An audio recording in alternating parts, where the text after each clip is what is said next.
మొలలతో బాధపడుతున్నారా? ఇక చింతించకండి.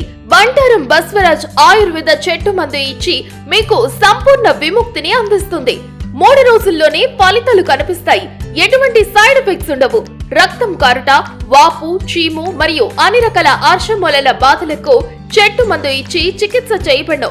100% ఫలితాలు గ్యారంటీ.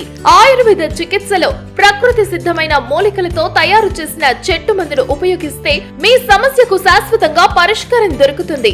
చెట్టు మందుకు సంప్రదించండి. Bantaram Baswaraj. Cell number 9505483375. Chincholi road, Saint Mark's school దగ్గర, చెరువెంట ఈశ్వరుని గుడి రోడ్, తాండూర్, వికారాబాద్ జిల్లా.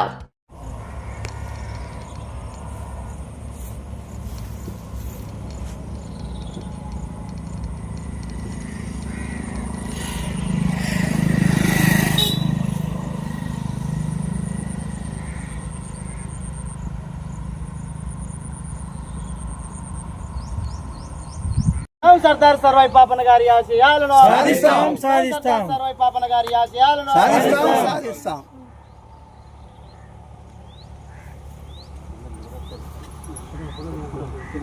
ఇడుదోరా పిక్చర్ ఇచ్చుడు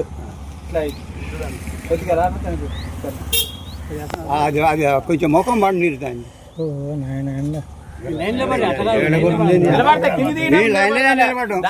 కిందికి రావట్లేదు కెమెరా పై తీసాక ఇది సెట్.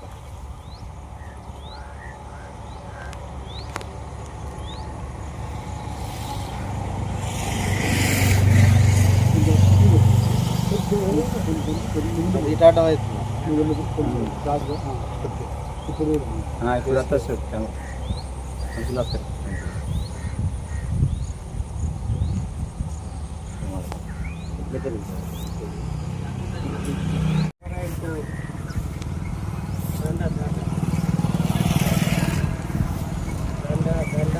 ఇప్పుడు దిగు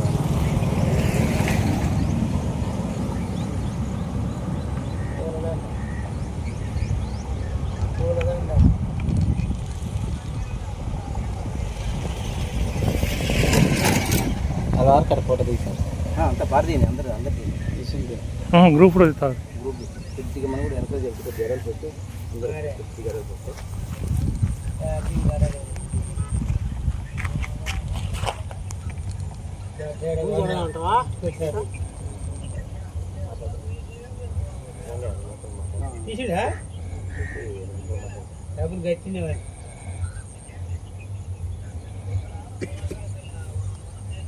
పాపన్న గారి జయంతిని పురస్కరించుకొని ఈరోజు రాఘవాపురం గ్రామంలో కాటమయ్య గుడి దగ్గర సర్దార్ సర్వాయి పాపన్న విగ్రహానికి పూలమాలలు వేసి నివాళులు అర్పించిన దాంట్లో మన పెద్దలు గౌడ పెద్దలందరూ ఇక్కడ పాల్గొనడం జరిగింది.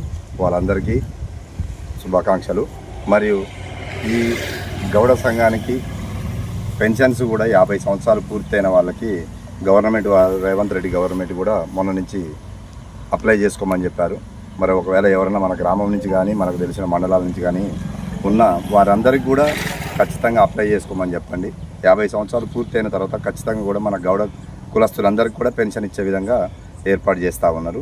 అదేవిధంగా మన గౌడ కులానికి ప్రతి ఒక్క విషయంలో కూడా మనందరం కలిసికట్టుగా పనిచేసుకొని ఈనాడు అన్ని సంఘాలు కూడా ఒకటే తాటి మీదకి గౌడ కులం అనే తాటి మీదకి సర్దార్ సర్వాయి పాపన్న గారి యొక్క ఆశీస్సులతోని వారి యొక్క బలము ధైర్యంతోని ఆనాడు సర్దార్ సర్వాయి పాపన్న గారు 12 కులాలలో ప్రజల్ని కలుపుకొని 12,000 మందితోని ఎన్ని కోటలంటే అన్ని కోటలు జయించి ఈరోజు దేశంలో మన ప్రపంచంలో ప్రఖ్యాతిగాంచిన ఒక పేరు గాయించుకున్నాడు. ఆ పేరుకు తగ్గట్టు కూడా మనం ఆ కులంలో జన్మించడం మనకు కూడా మంచి అరుదైన అవకాశం అనుకొని దానికి తగ్గట్టుగా మనందరం కలిసికట్టుగా పనిచేస్తే బాగుంటుందనే ఒకటి మనం అనుకోవాలి. ఖచ్చితంగా ప్రతి ఒక్కరు కూడా మనం లోకల్గా ఏ రకమైన ఇబ్బందులు ఉన్నా కానీ కులం విషయానికి వచ్చేసరికి ఖచ్చితంగా అందరూ ఏకమై అందరం కూడా ఆ ఒక్క సర్దార్ సర్వాయి పాపన్న యొక్క ఆశయాలకు అనుగుణంగా పనిచేయాలని చెప్పి కోరుకుంటూ ఈ అవకాశం ఇచ్చిన పెద్దలకి నమస్కారం తెలిసి ముగిస్తున్నాం.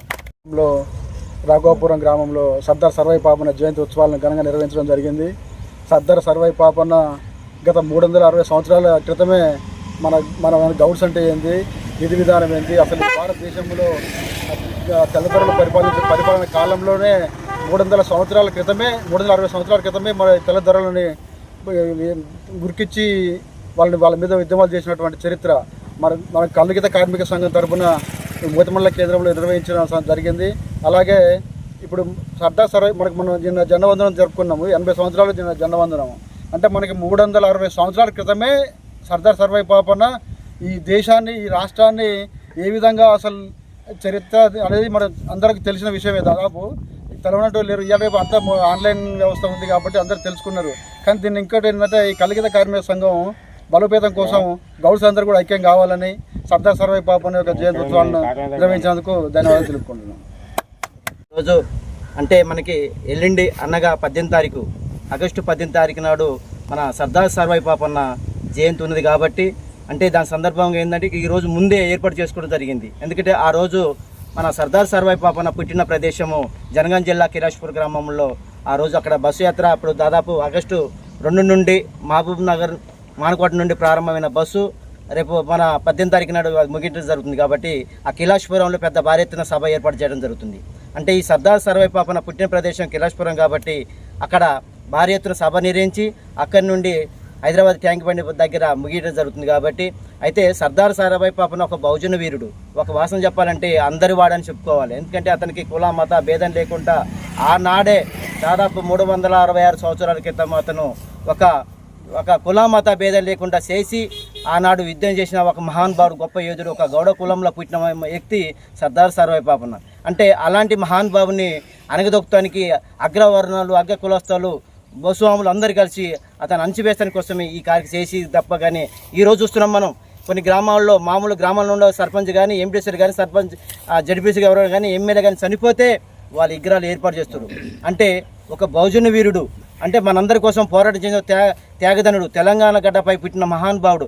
అలాంటి మహానుభావుని ఈ రాష్ట్రంలో అతన్ని రాకుండా అణగదొక్కడం కాబట్టి కాకుండా అతన్ని పూర్తిగా అణచివేసి అదేవిధంగా గౌడ కులస్తులను కూడా పూర్తిగా అణచివేయడం కూడా జరిగింది. ఇప్పుడు చూస్తున్నాం మంత్రివర్గంలో కూడా సరిగా మనకి మంత్రివర్గ స్థానంలో కూడా సరైన చోటు లేకపోయింది. అంటే కారణం ఏంటంటే బీసీ వాళ్ళని కూడా అణగదొక్కడానికి విధానం కోసం ఈ ప్రభుత్వాలు కానీ ఇదే కానీ ఏ ప్రభుత్వం వచ్చినా అణచివేస్తే తప్ప రెండో మార్గం లేదు. ఇప్పుడు చూస్తున్నాం దాదాపు సూర్యాపేట జిల్లాలో గీతా కార్మికులు ఎంతోమంది దాదాపు ఇప్పటివరకు 37 మంది చనిపోయారు, దాదాపు 67 మంది గాయాలైనాయి, 47 మంది శాశ్వతంగా వికలాంగులై మంచానికి పరిమితమైనారు. దాదాపు 3,70,00,000 బడ్జెట్ రావాలి, ఇప్పటివరకు కూడా ప్రభుత్వాలకు చెల్లించలేదు.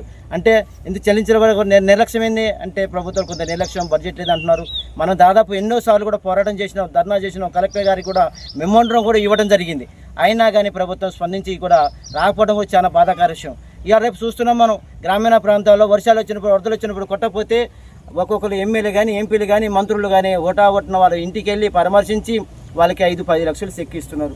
అంటే మన గీతా కార్మికులు చనిపోతారని తెలిసి కూడా తాడి చెట్టు నుంచి కూడా కింద పడి చనిపోతే తెలిసి కూడా అయినా కానీ ప్రమాదాన్ని కూడా తప్పించుకొని కూడా కొన్నిసారి బయటపడుతున్నాడు. అయినా కానీ వారికి ఎక్స్రేస్ కూడా ఇప్పటివరకు కూడా ఏపడం చాలా బాధాకర విషయంగా ఉంది. వారి కుటుంబాలు దాదాపు నేను చూస్తున్నా చాలా మంది ఫోన్ చేస్తున్నారు, అయ్యో నా కుటుంబం, మా ఆయన భర్త మంచాల పడి పరిమితం అయిపోయినాడు, మా కుటుంబం నాకు ఇద్దరు ఆడపిల్లని ఏం చేయాలి, ఎట్ట బతకాలా, మాకు చాలా ఇబ్బందిగా ఉంది అని చెప్పి పాప అవస్థపడి ఏడుస్తున్నారు. కానీ ఈ ప్రభుత్వం మనకి గౌరవంలో ముఖ్యమంత్రి గారు రేవంత్ రెడ్డి గారు వచ్చిన తర్వాత మనం ఏం అడగలేదు, వారి ఆటోమేటిక్గా వాళ్ళే మేము మా వరంగల్ జిల్లా పాదయాత్ర చేసుకుంటూ మన గీతన్న మూకు పుస్తకాలు వేసుకొని నేను ఆయన కేసీఆర్ 5 ఇచ్చింది కానీ నేను 10 లక్షలు ఇస్తానని చెప్పి అన్నాడు. సరే ఇస్తే మనకు కూడా సంతోషం, స్వాగతించడం, మనందరం కూడా వేసి గెలిపించడం జరిగింది.